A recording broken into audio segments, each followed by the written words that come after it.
تو آج ہم حدیث نمبر 59 کو پڑھیں گے۔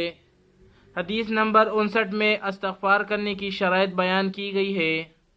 حدیث مبارک یہ ہے: طوبیٰ لمن وجد فی صحیفتہ استغفار کثیرا۔ ترجمہ: خوش بختی ہے اس شخص کے لیے جو اپنے اعمال نامے میں استغفار کی کثرت پائے، یعنی قیامت کے دن۔ خوش بختی ہے اس شخص کے لیے جو اپنے اعمال نامے میں استغفار کی کثرت پائے، یعنی قیامت کے دن۔ تشریح میں استغفار کہتے ہیں اللہ تعالیٰ سے اپنے گناہوں اور قصوروں کی معافی اور بخشش مانگنا۔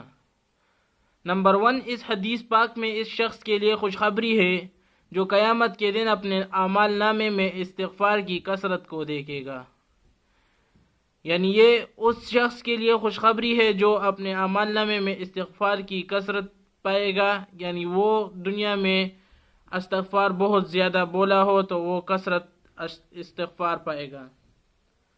بعض علماء نے اس حدیث سے ایک لطیف نکتہ کی طرف اشارہ فرمایا ہے کہ اس حدیث میں طوبیٰ لمن وجد فی صحیفتہ فرمایا ہے، نہ کہ صرف طوبیٰ لمن استغفر کثیرا، یعنی وجد فی صحیفتہ کہ اس کی جگہ استغفر بھی لا سکتے تھے۔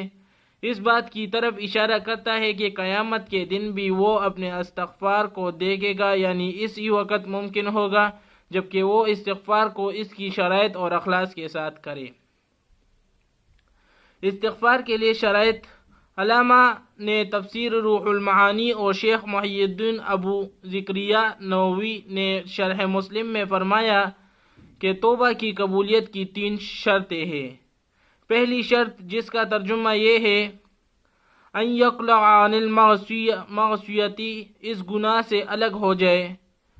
دوسری شرط، ان یندم علیہا، اس گناہ پر ندامت قلبی بھی ہو۔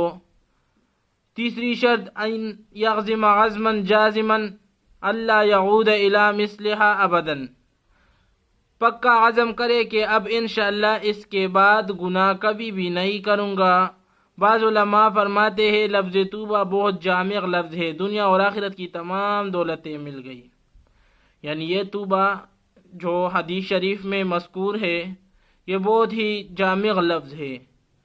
تو بھائی دوستو، اگر آپ نے ہمارے خدمت حدیث چینل کو سبسکرائب نہیں کیا ہے تو سبسکرائب کا بٹن لال کلر کا نظر آ رہا ہوگا تو اس کو دبا لیں اور بیل آئیکن کو آل پہ کر دیں تاکہ ہماری ویڈیو آپ تک سب سے پہلے پہنچ سکے۔ تو اللہ تعالی ہمیں اور آپ کو اس حدیث پر عمل کرنے کی توفیق عطا فرمائے۔